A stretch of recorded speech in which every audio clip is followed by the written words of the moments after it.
আজকে আমি আপনাদেরকে করে দেখাবো চুষি পিঠে। চুষি পিঠে বানানোর জন্য আমি প্রথমে কড়াইতে দিয়ে দিচ্ছি অল্প পরিমাণে জল। জলের উপরে দিয়ে দিচ্ছি পরিমাণ মতো লবণ।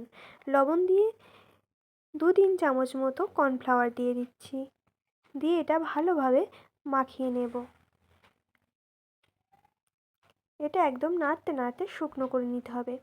তারপরে এটা একটি পাত্রে নামিয়ে নিয়ে ভালোভাবে মেখে একটা ডো তৈরি করে নেব। এবারে ডো থেকে একদম অল্প অল্প করে নিয়ে হাতে এইভাবে ঘুরিয়ে এরকম লম্বা ও সরু একটা আকার দিয়ে নেব। এইভাবেই আমি অনেকগুলো করে নিচ্ছি। আমার সবগুলো করা হয়ে গেছে। এবারে আমি কড়াইতে দুধ গরম করে ওতে পরিমাণ মতো চিনি ও লবণ দিয়ে কিছুক্ষণ ফুটিয়ে নেব।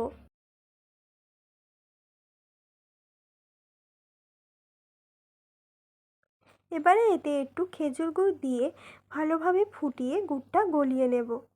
এবারে আমি চাল গুঁড়ো দিয়ে যেগুলো করে রেখেছিলাম ওগুলো আমি ওতে ঢেলে দিলাম।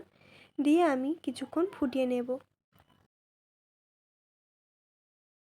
আমার এটা তৈরি হয়ে গেছে। এবার এটা একটি পাত্রে নামিয়ে নিচ্ছি।